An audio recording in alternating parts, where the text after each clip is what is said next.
New tonight, a discovery in Brunswick could bring a New York family answers 44 years after a couple disappeared. And tonight, we were there as crews pulled a car from the bottom of a Brunswick pond that investigators are searching for traces of Charles and Catherine Romer.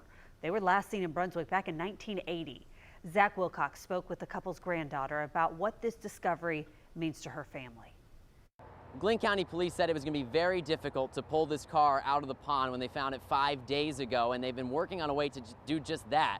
In fact, when they first started to try to pull the car out while there was still water in the pond, it started to break into pieces, so that they stopped doing that. They tried to pump down the pond to make it a little easier. Sonar images showed us it was about 8 feet underwater. So they've had investigators climbing down to try and look for evidence on there and try and secure the car as much as they can. And I'll step out here so that we can take a look now that it's been loaded onto the bed of a truck. It took a while to get it to that point. They had to wrap a blanket essentially around the front of it, a canvas, and tow it out with that. They got it to the bank and then they were able to lift it onto the back of a tow truck, but it barely resembles a car at this point. However, when they first drained the pond, you could clearly see that it looked like a black Lincoln Continental, and investigators mentioned that exactly matches the description of a car that Charles and Catherine Romer were last seen driving way back in 1980 when they disappeared after checking into the hotel that's right next to this pond. I talked with their granddaughter, who mentioned that it is wild after 44 years. It's kind of hard to even see the image of that car that she's so familiar with,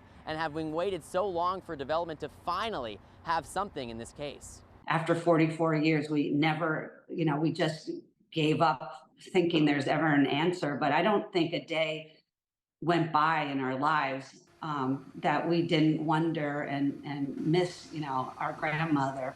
So you just heard from Christine Seaman there, granddaughter of Catherine Romer, who mentioned she would be more than willing to share her DNA with investigators if that would help with trying to make a link between this car and the Romers. And they did find a bone inside the car, which they've sent off for processing.